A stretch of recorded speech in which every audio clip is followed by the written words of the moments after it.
Welcome to the first episode of Season 2 of Just Talk with Gabe. I'm here, my sidekick is here. Here. And so are our guests. Let's get started. Who do we have on today's show? Well, we're kicking off the season with the amazing story of LA producer, talent manager, and speaker Brad Lambert and budding filmmaker, director Mateo Coka. I cannot wait until everyone hears this story. Their smiles, laughs, tears. I'm really impressed by the both of them. It really is an amazing story. It has all that, and wait for it, my favorite hero, Spider-Man! Marvel man, you are. So I guess let's get to it. Yep. Well, before we get started, we have to shout out to our new sponsors, Fade Life Clothing and BCK Online. Fade Life Clothing is a unique clothing line out of Atlanta, Georgia, geared towards those who love the intoxicating style. And BCK Online is a digital magazine that keeps you in the know and up to date on the lives of young entertainers, rising stars, parents, and much more. I'm glad that they've both joined our journey this season. Alright, go grab your snacks, sit back, relax, and enjoy the show as we kick off the season. Alright, here we go.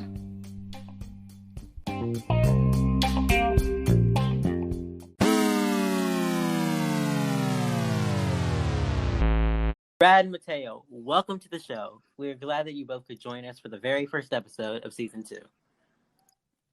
Thank you for having us, man. This is is awesome. Yeah, thank you for being on. I know our listeners want us to dive right in, so let's get to it. All right. You guys have a pretty amazing story as to how you met. Mateo, why don't you start us off and tell us what happened? Yeah, so this was about my sophomore year in college at Belmont University. I was looking for an internship at Marvel Studios, and I eventually met this young woman named Madison Ruff at a scholarship dinner that I was invited to.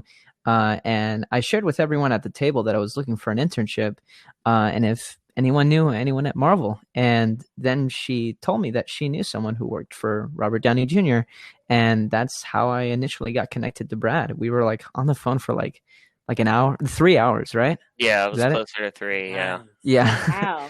Yeah. We really clicked, and he told me that he wanted to give me a shot. And you know, he got me to the door at Team Downey, and that was the beginning of like one of my greatest friendships ever. Thanks, that buddy. is cool. Now, Brad, can you tell us, what did you see in Mateo? Why did you kind of want to extend and put that smile on his face? I mean, I was just always raised with the mindset of, if you have the opportunity to do something nice for somebody else, you just do it. You don't necessarily worry about getting something back in return. You know, it's not a exchange in that regard. It's just do it. So in that regard, you know, he wanted something in regards to working with Marvel at whatever capacity he could.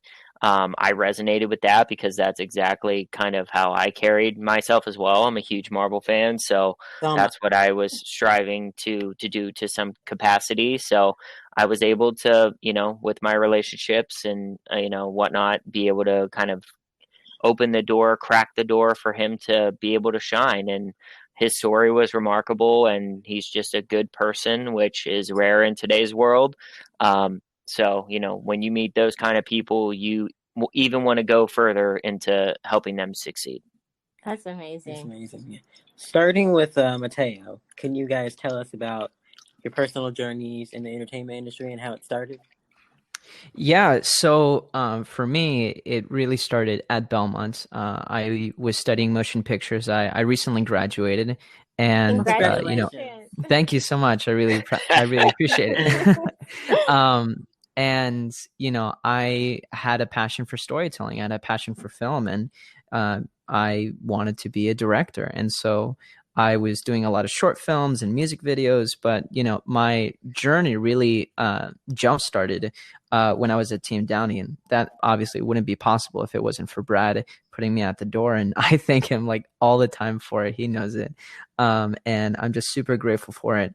And while I was in LA in 2019, I knew that I had to take that opportunity to the max capacity. You know, I tried to expand my connections as much as possible and just introducing myself to complete strangers. Even while I was on my commute to my internship, I would just introduce myself to the people that I would be sharing my Uber ride with.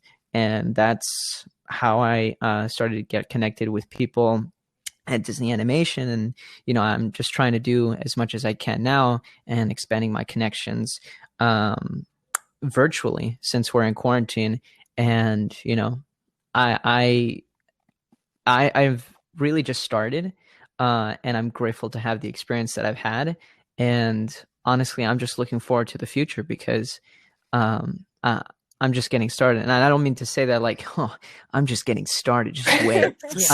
I mean like, I want to equip others with strength, courage, and hope through my films. That's my goal as a director, as a filmmaker, as a storyteller, because that's what films did for me. While I was in the hospital, I had cancer 3 times, and I want to inspire others, and I want people to know that the impossible is possible because it happened to me. I certainly shouldn't be alive right now, and I'm grateful to God, and I'm grateful for my family, and I'm grateful for all the doctors and nurses and all the scientists that helped me with my fight, and so that's what I want to do. That's amazing, because you kind of touched onto the question that I was going to follow up with. Like, where do you find your inspiration for your films, for your projects? And then kind of leading on from that, what would your dream project or even your dream collaboration be? Yeah, so a lot of my inspiration comes from my personal heroes, which are my parents, my families, and even my sister, because they and my brothers, they sacrificed so much for me, and I could do only so much. But I had this responsibility to fight for them as well. And it's not that I had this weight or this pressure. I just had this motivation. I had this fire. It's like, I can't stop. I can't let this, win over me. Because fighting cancer, it's not, just hope the next day that, you will survive. I mean, it's like that all the time, but you have to be at a mindset where like, I'm going to as much as I can, and I'm going to fight tomorrow as hard as I can as well, because it's such a long journey, and it's very hard because you're like, when I was in an isolation unit, the 3rd time I had cancer, I was in quarantine in a box for 8 months. And so I was really stuck in this depressive state. I was only like 11 years old, and it was very, very hard to stay positive during that really hard time, because I could just feel my body failing me. But whenever I was speaking to my parents, whenever they were, speaking faith into me, whenever I watched movies of heroes, overcoming their battles, like for me, I was like, I have to equip myself with faith to move forward. And so, movies and video games that really inspired me were obviously, starting in 2008, was Iron Man 2008, because I saw Tony Stark having this machine in the middle of his chest, the arc reactor. Right. And I immediately connected with that because I had these like tubes coming out of my chest. They're called lines or Hickman, which just connected to the IVs that I was getting medicine or blood or whatever from. And it was just always there with me. And I saw this superhero having something sort of like that. And I just felt encouraged by it. And then when I finally got out of the hospital, Captain America came out, and I saw this young, honestly scrawny man trying to become a superhero. And just because he was a good man, he had the chance to grow into a super soldier. And for me, like, I had to stop karate.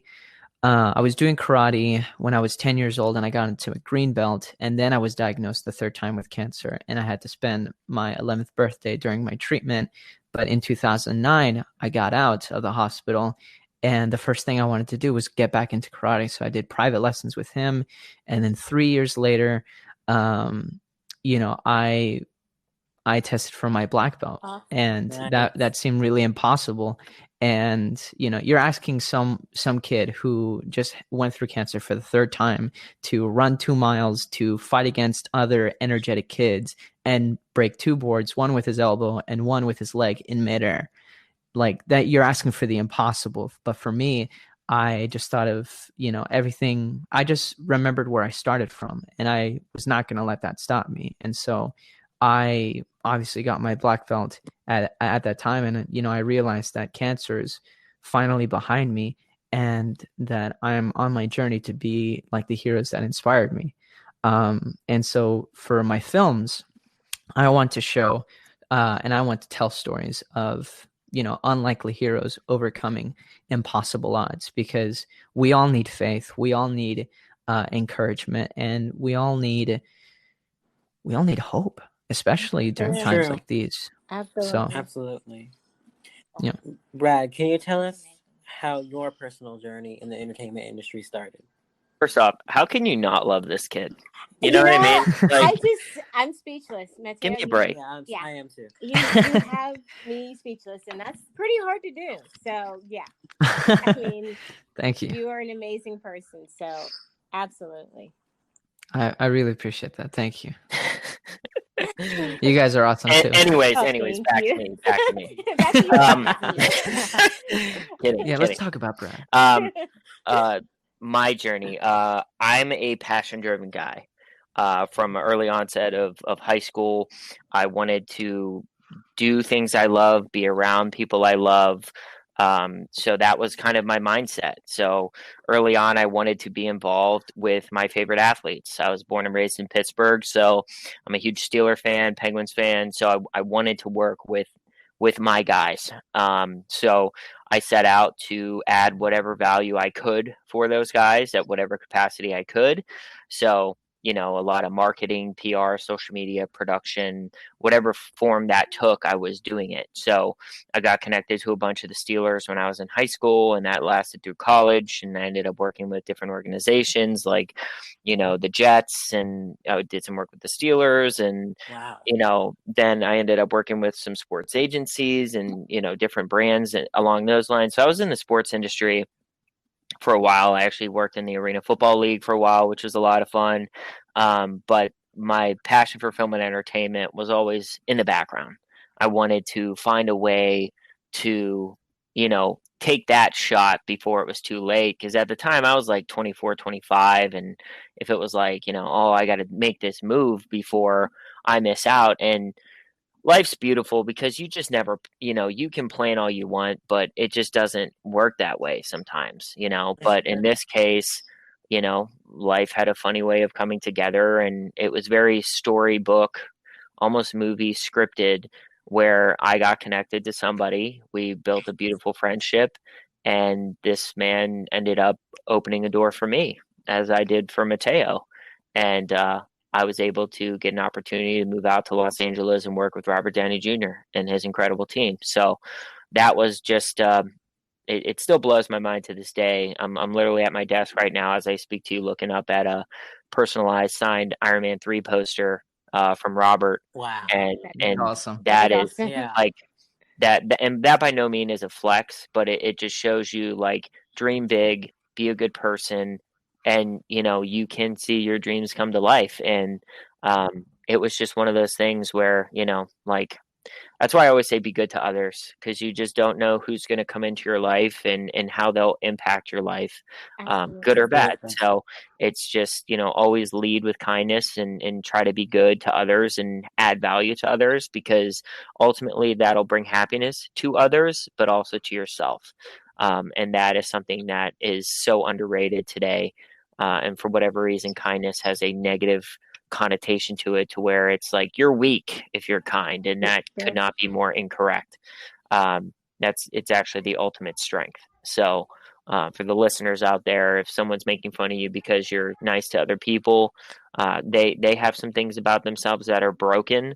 And you actually are the one who's strong. So make sure you continue along that path, because kindness is a true superpower, if you will. So after my time with Downey, I went to Warner Brothers for a few years and worked on the marketing campaigns for TV, film, and catalog titles.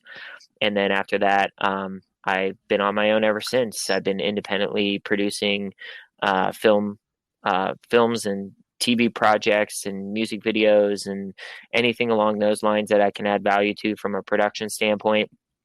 I've been managing all sorts of talent, from artists to influencers to musicians to athletes. And then I speak around the world when I have time to, like Mateo. I want to leave a lasting impact and add value and help wherever I can. So it's a fun life, busy life. But once again, we have one life to live. Why not do it, live it doing the things you love? That's awesome. I mean, you guys both are just, okay. I'm done for the day. You have yeah. I'm just going to sit here and smile. That's it. I'm glad. Thank you so much. You guys are amazing. Mateo, so as a Spider-Man fan, if you were hired to direct a new installment, what would moviegoers see? Oh boy. Oh my gosh. Well, to also answer your previous question that I couldn't talk about, this is like my dream collaboration. I would definitely dream to direct a Spider-Man film. I would love to follow Peter Parker through his college years, as a recent college graduate, and I would love to follow his college years with Tom Holland, and maybe even down the line, or even if it's part of the animated Spider-Man universe, I would love to direct a either live action or animated Spider-Verse film that follows the Spider-Wars arc from I remember watching it from the original 90s animated Spider-Man cartoon. That would be like that would be like the end game of Spider-Man, in my opinion. That would be neat. What's that guy's name? That's the one that we just watched the other day? Spider-Verse, the universe. Oh, Miles Morales. Yes. Miles is amazing. Somebody help me out. Yeah. So actually, out of all the three actors of Peter Parker, Tobey Maguire, Andrew Garfield, and Tom Holland, which do you think is the best? I gotta say, without a shadow of a doubt, all of them. Because I know, like, I gotta be honest, like, for me, all three of them embody Spider-Man in their own way. Because the thing is that Spider-Man is not just like one person in every single iteration. And they pretty much covered almost very similar iterations of Spider-Man in the comic books. And, I grew up with Tobey during the first two times that I had cancer, and I loved him. And Sam Raimi's direction with the combat and the action was just, oh my gosh, so phenomenal. Yeah, it was. And Andrew Garfield, like, he is such a cool guy, and he really embodied Spider-Man in not only his action but also his humor, which I really loved. And a lot of people may give Amazing Spider-Man 2 a lot of flack, but honestly, like, the swing in that movie is just, oh my gosh, next level. So good. And then Tom Holland, he's honestly just the best of both worlds. Like, I remember when we were talking about when people were talking about, oh, Spider-Man might come to the Marvel Cinematic Universe, and there was like this, I remember people talking about like, oh, these might be potential actors to play Spider-Man. And I was looking at Dylan O'Brien, Asa Butterfield, and all of these other actors. But then I finally like landed on Tom Holland. I was like, Tom Holland, why does that sound so familiar? And then I remember watching a film that he was in called The Impossible. And when I watched that film, I was so impressed by his emotion, his acting. It was just phenomenal. And when I connected those two together, I was like, this kid is going to be Spider-Man. And I told everyone in my high school, this was like senior year, I told everyone, no one would believe me. Like, Mateo, you're crazy. This guy's a kid. He's not like, and people were under the impression of Andrew Garfield's iteration of Spider-Man. And they're like, no way, he's not, he's too young. And I'm like, but that's the point. And then when they finally announced that he was Spider-Man on the Marvel.com website, I was like, I told you, I was right. I know Spider-Man. And, seeing him in Civil War, was just I was so giddy. I watched that movie so many times. You should have seen this kid at the premiere. Talk about giddy. Oh my! I almost had to tape him to his chair. Yeah. He was bouncing up and down the whole entire film. Yeah, I was shooting webs everywhere. I was going crazy. That's awesome. This question is for both of you. What is one of the most important things you've learned about yourself in the industry? Mateo. The most important thing for me that I've learned about myself in this industry is to be genuine and to be kind. Because the thing is that when I'm directing actors, you know, when they're acting correctly, I can't tell. Obviously, I'm behind the camera, so I know that they're acting. But when you see it on screen, obviously, it seems genuine. Right. But you can't really fake that in the real world because people will quickly understand your motives and just by your character, you know what is real and what is not. And so for me, I'm the kind of person that is very honest, and I'm a very, I wouldn't say vulnerable. Like I'm very in touch with who I am, and I know what I need to be in this industry because I'm trying to be me. I'm not trying to be someone else. I'm not trying to be someone bigger than myself. I can only be me. And who I am is someone who wants to equip others with strength, courage, and hope because that's what I was given when I really needed it as a kid.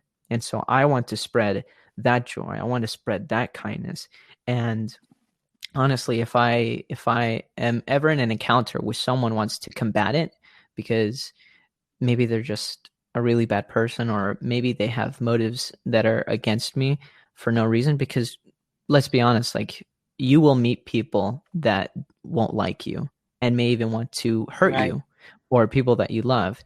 But the thing is that when you show them kindness right back to them, it's like a slap across their face because they're like, why are you treating me this way? And it's something that, you know, the best way to do it is like the saying is like kill them with kindness. That's what I've learned about myself. Wow. How about you, Brad? That's a good question.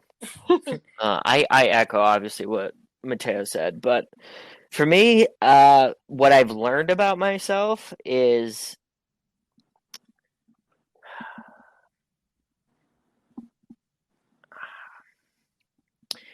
this is not an easy industry. Period. That's true. It's just not. You have to be extremely tough-minded, tough-skinned, like scrappy. You have to be able to deal with adversity.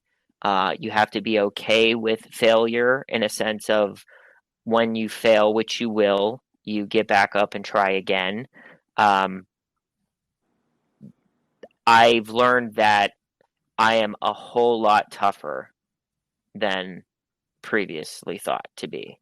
And that is important because when you realize that when you go through the darkest days, as I'm sure Mateo can attest, you realize what you're made of. And when you come out the other side, I don't want to say you feel invincible, but you do realize that you can take on a whole lot more than you thought, which allows you to try things which previously you may have not wanted to try due to being scared of failure. So I am at a point in my life now where I'm not scared of anything within reason. I don't care if it's a business opportunity and I have no idea what I'm doing, but I'm still going to try because that's how I am. I'm not afraid of failure, right? Or if it's asking out a girl, like that's way out of my league or whatever. Like I don't care. Like if it's something I want and something I'm passionate about, job, dating, whatever, like it is understanding that toughness and realizing that within yourself, which allows you to kind of be invincible in a way where a lot of people are held back due to their fears of failing. That's true. So when you realize that you've gotten through tough days and obstacles and adversities, you don't really worry about that anymore. Like I fail so much now, it's not even funny. But at the same time, I don't look at it as failing. I look at it as learning. Right. So for me, like, worst case, I learn something, which is actually a good thing, right? Yeah. So I either win and succeed or I learn. So to me, there is no losing scenario there. So I just, I'm not saying I was super scared before, but I definitely know who I am now, which is, I guess, the best place to be, Yeah. That is the best place to be. Absolutely. On that note, we're going to go on a bit of a commercial break. Sounds good. Would you guys stay with us after commercial and come back for some fun round of questions? I like it. Okay. Love it. Let's do it. All right. Sounds good. Well, guys, stay tuned. Brad and Mateo are going to come back with us after a word from our sponsor. Welcome back to the show, everyone. Welcome back, guys. And if you have not downloaded the Anchor.fm app to make your own podcast, do it and start podcasting today. All right, Mateo and Brad, welcome back. Thanks for having me. All right. So, as she said before, we're going into the fun round now. I like the fun round. Okay. Let's start with, since we've been in quarantine, have you guys picked up on anything new? Any new hobbies? Things that you're fun things? I can go first. Yeah, I can go first. Something that I've been doing right now recently is just expanding my skills in filmmaking. Right now, what I'm doing is learning a lot of animation and After Effects. I've done some special effects, but I used to do animation when I was little. So now I want to do it in After Effects with technology instead of just pen and paper. I'm also learning a lot about virtual production with Unreal Engine 4, something that they've used in The Mandalorian. Wow. I wish I could incorporate it in like at home, but I definitely do not have the gear for it. But if I know the software, if I'm ever needed somewhere, or if I'm directing a project that uses virtual production, I'll be there ready to, troubleshoot or fix a problem. I'm definitely the kind of guy that wants to know everything so that I can fix anything if I need to. And what else am I learning? I think one of the things that I do want to learn while I'm still in quarantine is learn how to play the piano. I know how to play the piano. Yes. Yeah. I hear like it's the best way to learn guitar, and like you translate your skills from piano then to guitar would be like so much smoother than the other way around. Absolutely. And so for me, like I would love to do that so that I can play piano or play guitar along with my sister, who is an amazing singer, and yeah, that's what I'm doing. Oh, that's cool. Mateo, I have to tell you, I told Gabe, I said, dude, you need to learn to play the piano. I was like 5. I want to learn to play the guitar first. So. I was 5, okay? High five to Mateo and myself. We're having a moment. Yes, high five. Hilarious. Okay, guys. What about you, Brad? I mean, to be honest, this situation has affected and impacted so many people, and not in the best of ways, obviously. So I myself, it's impacted my business a lot. So I've been very scrappy in facing this adversity to learn new things, try new things, step out of my comfort zone to maybe pursue other opportunities that are more readily available, if you will, right now, where some aspects of the industry have been slowed down and shut down, which I'm sure you guys are aware of. Yeah, absolutely. So like I've kind of branched out and tried new things and literally stepped into a whole new aspect of the industry that, to be frank, I don't have a lot of experience in. But that hasn't stopped me from doing it, So that to me has been really exciting and fun to kind of play with that. But yeah. Wow, that sounds really interesting. I think the podcast actually came out of quarantine. Yeah, we had nothing to do. We had absolutely nothing to do. So I think a lot of people are finding stuff that they never thought they would do and making a go of it. Yeah. So, yeah. You have to. Now, this is the most important question, gentlemen, of the day. Okay? Oh, boy. PB&J or pepperoni pizza? You have to pick one. I got to go pizza. I also have to go pizza because I'm allergic to peanuts, so I can't have PB&J. So am I. Oh my God, yeah. You guys have so much in common. Yeah. Okay, well, I have to go. It's always pizza time. Really? Yeah. Okay. Yeah, pizza time. I think I'm both, so I'm not going to pick Nice. Okay. What's the most used app on your guys' phone right now? Oh, geez. Probably between Instagram and TikTok. Yeah. For me, it has to be notes. I'm like always writing something. If it's like an idea or if I need to remember something, notes is definitely number one. But besides that, definitely Instagram. Yeah. I think Instagram is probably on my top two too. Yeah, I mean, there's nothing else to do. Yeah, nothing else. Or Twitter. Yeah, I totally forgot about Twitter. Yeah, Twitter's a big one. Twitter's my bedtime reading. So. Yeah. Now, here's the real important question of the day. Okay. Oh, boy. If you could take 5 things to a desert island, what would it be, starting with Mateo? Okay, so I would definitely bring a book, either for knowledge or for pleasure. I would definitely bring a survival guide alongside that book. What else? I need a survival guide. I need a plan, you know? You're hilarious. And I would definitely bring a sword because I love swords. Right. And I would definitely use that for survival. And I would also bring a flare gun because those are definitely useful. Yeah. Maybe with some. Yeah, exactly. And the 5th item, I definitely bring a picture of my family just so I can keep myself motivated.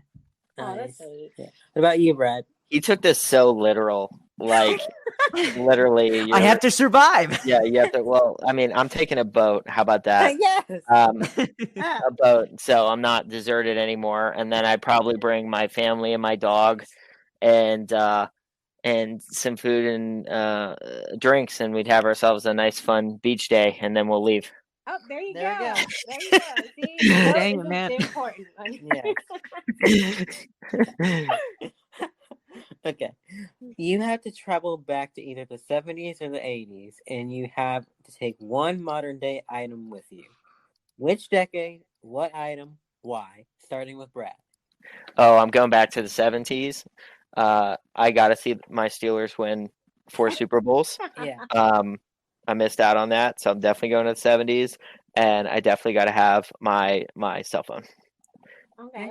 What about you, Mateo?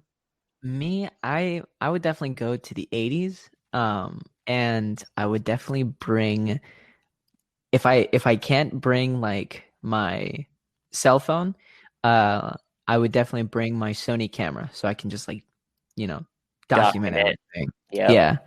Yeah. And the reason why 80s is because it's closer to the 21st century. So, yeah. It's safer, in my opinion. The 70s might not be so familiar. Yeah. Thanks. All right. If you could have a superpower, what would it be and why? Let's start with Mateo. Oh, this is really hard.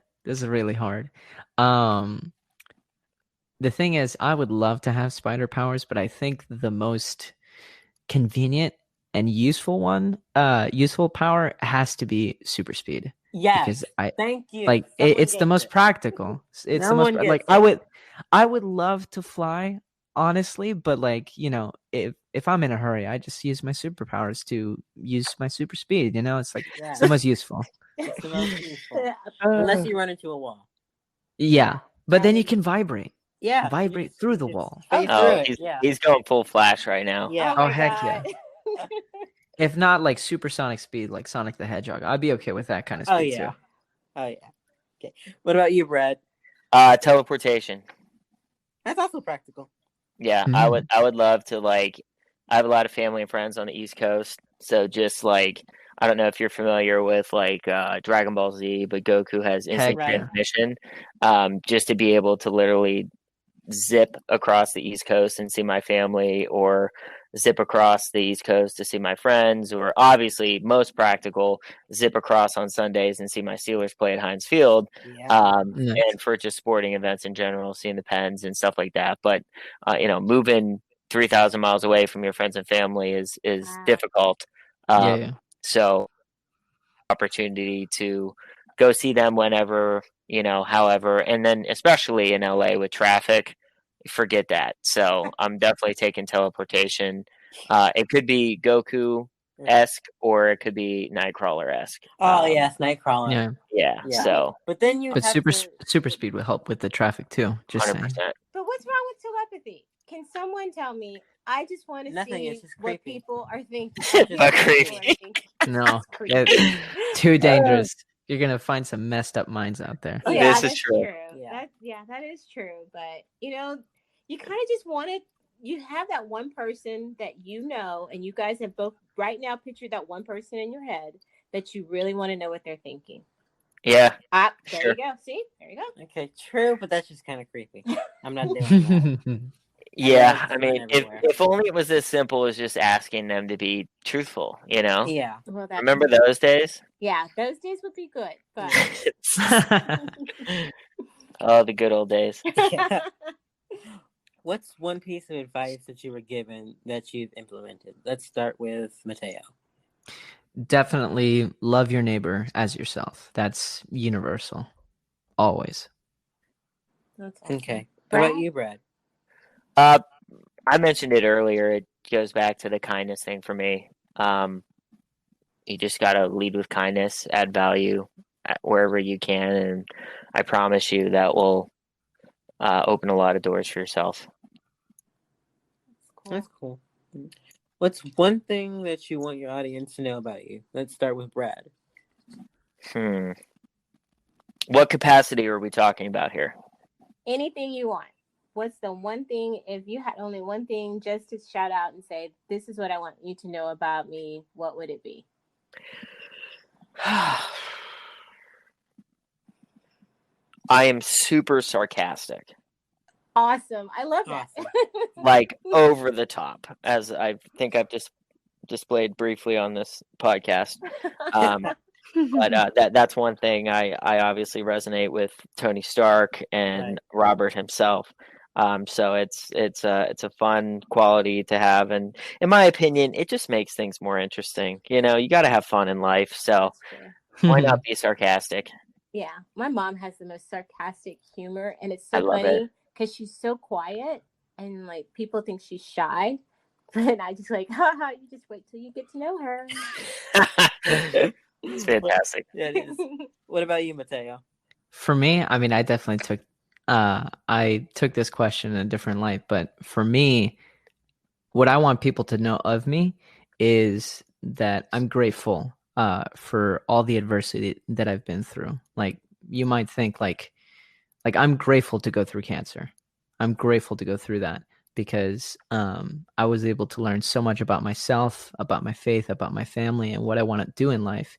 And most of all is that I'm grateful to be alive, and that I would never, ever find a way to waste this opportunity that I have right now. That's awesome. That's awesome. That's awesome. I have one last question for you both. Where can people find you guys on social media? Because I know that people are probably going to want to follow you and learn more about you and keep up to tab and to speed on you. So where can they find you in cyberspace? Mateo. You can definitely find me at Mateo_Coka. That's spelled MATEO_COKA on all major platforms. Okay. What about you, Brad? Living Legend was taken, so he you can follow me on Instagram at Brad R. Lambert, and that's just Brad Lambert with R in the middle. Awesome. Okay. Well, thank you both so much for coming on today. Thank you for having us. It was great. Absolutely. We have truly enjoyed you guys and hope you come back. Yeah. Yeah, would love to. Yeah, love to have you back soon. All right, so that's it. Appreciate you both. Well, thank you. Thank you so Brad. much. Thank you, Mateo. And guys, we are out. Our first episode is done. Yep. Thank you, guys. Awesome. Thank you so much. Wasn't that a great way to kick off season 2? Thank you so much to Mateo and Brad for being on and giving us all some amazing advice. Until next time, peace.